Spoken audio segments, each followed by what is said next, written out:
They're smart, they're beautiful, and their heart is in the right place. The Vice President of Media Relations for Dream, Alicia, and Director of Corporate Relations, Vanessa are here today to talk all about Dream. Now, Dream is a very cool acronym for extremely important cause, and it has to do with literacy. So tell me all about that. That's correct. So DREAM actually stands for Discovering the Reality of Educating All Minds, and that's essentially what we've come together to try to do. So we try to accomplish that by raising funds, which we in turn give to the Room to Read charity, and they build school libraries in impoverished nations. Now, you gave me a really cool stat when we were backstage there. You said that how many books get checked out per second or per minute by this literacy program? Right. So in 2010, there were actually 9 million books that were checked out by Room to Read's libraries, and that goes out to 95 books per minute. And why are these libraries significant? Well, they're significant because literacy is one of the most basic tools that you can have in education, and it's something that you can really build on for the future. So what we're doing is putting these libraries in places where there wouldn't be any, and so now these people have the opportunity to get more educated and to improve their lives for the better and to improve the lives of their community. What's amazing about this as well, too, as we mentioned, these libraries are actually being used for good. And Dream has been in place, you guys said, for 10 years now. So can you tell me a bit of the success stories that have happened with this program? Absolutely. So since the inception at Dream, there have actually been 9 school libraries in Nepal that have been built. There have been 5 school libraries in India. We've also built a computer lab in Cambodia and published 10,000 local language books in India as well. Do you guys want to fist pump yourself right now? Do you think that? That's amazing. Absolutely, yeah. So, I mean, when we think of schools, we think of libraries. Are we really led to believe that some schools physically do not have a library inside of them? That's can be the case. What we were finding out in the Room to Read's charity as well is that there are some students that are being taught to read with only one textbook, and as they state on the website as well, it's practice that makes perfect, and it's kind of impossible to learn to read without any books, so that's kind of what our libraries are hoping to bridge the gap to do in those countries. Is Twilight the #1 checked out book? Is that what the found? Didn't have the stats for that. Okay, I assume not. Now, you guys are York University students, and you said this is your 3rd year having it at this school. Yes. Why did you guys get involved? You guys look like you're just fresh out of high school, in a complimenting way, okay? Well, I was part of one of the co-founders. A friend of mine had the idea to kind of throw the event at our school, and I thought it was a really good idea because I think literacy is very important. It's, you know, like I mentioned earlier, it's something that people can build on and use in the future. So we started that in the first year. Our first year was completely makeshift. We planned the whole thing in less than 2 weeks, and we were somehow able to pull it off, and we raised $2,500. What?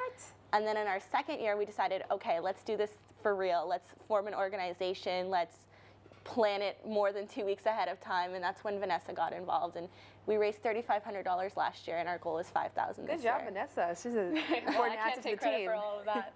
So what is exactly the plan? I know I read that it is similar. I've had other shows other charities in the show that talk about when they do have the sleepovers, and you guys have that incorporated in there. But how exactly do you raise money? So our major event for the year is the Live In for Literacy event, where in 10 different campuses across Canada, we have 2 students per library who sleep in the campus for 1 entire week. So they eat their meals there, they sleep there, they study there. The only time they're allowed to leave is to go to class, and then they have to report right back to the library. Oh, and showering, we should mention that. Yeah, that's important, right? Hopefully. They do get, a little bit of leave to go shower. Are you guys those 2 students, or have you been those 2 students before? We've done it in the past. I know Alicia has done it a couple of times twice. now. Vanessa's done it once, and this year we're actually doing something different where York has multiple libraries, so we're going to do it in 3 different libraries on campuses. I'm going to be part of one of the pairs, and we also have 5 other students who are camping out this year in our campus alone. And how does that actually raise money? Is it pledging that you're doing? Through It's donations. a combination of both. So I'm the corporate relations person on our team, so we go out into the community ahead of time, and we ask local companies if they would be interested in donating to the cause, and the responses have been quite positive. In addition to that, just anyone passing by the library, I mean, with a school like York University with so many students, there are quite a few people who use the library, so students come by and they're just inspired by what we're doing, and at first curious, why is there a tent in the library, what's going on, can you tell me more about it? And responses are quite positive there as well. And then many students do donate change to the cause, which is how we get most of our money, I think. Now, I read the paper and I see that students are struggling these days. It's very tough to keep up with tuition. So, are you guys always shocked at the amount of people who are forthcoming with their money when money is so tight? Yes, absolutely. We really are. It's actually quite amazing the response that we've received from the community. There's also been a lot of donations through like private donors that work at the library, librarians and such. We've had in the past. They've matched donations for the day in the amount of several hundreds of dollars. So that's been really helpful as well. Yeah. Fantastic. So what do you guys love most about this? I mean, why is it important for you to be involved in this year after year? I think what really gets me is the concept of the whole thing. It goes back to that old saying of, if you give someone a fish, they eat for a day, but you teach someone to fish, they'll eat for a lifetime. And I think that's what our whole organization is built around, because once you have someone who's actually able to have that building block of education, of literacy, of being able to read, they're able to accomplish so much more. And I think that's why I identified with the cause so much. We also, one of the best parts about it is the great response we receive from the community. Like I said, we get a lot of people who come to the tent and they want to talk and learn more about the organization. We get to meet lots of really interesting people and hear lots of interesting stories and meet a lot of people who have common interests. For example, many people will come up to us and say, yeah, I realize there is a need in these countries. I may have immigrated from one of these countries for education in Canada, and seeing you go back to somewhere that I'm from, my hometown, and build something like this, it means a lot to people, and we can see that. What I want to reiterate is that this is a 100% student-run initiative, so there really is no big mastermind behind this. It's all coming from the hearts of students like yourselves. So I think it's fantastic what you guys are doing and absolutely admirable. Thank you. So do you ever just kind of sit back and think like, this is too overwhelming with my schoolwork, or is all worked out great?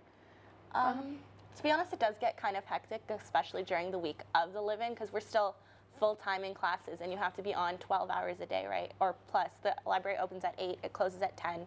We have to be on and speaking to people during that entire time, and it's a lot of energy, but it's definitely worth it. It's so rewarding. Absolutely worth it. Yeah. You guys are amazing and fantastic. There's no excuse out there for all of you guys who have no time to give. Please go to liveinforliteracy.com. When we come back, Glenn's in the kitchen cooking with a homeopath doctor. So good. Good job, ladies. Double handshake. I know it got weird, right? Yeah.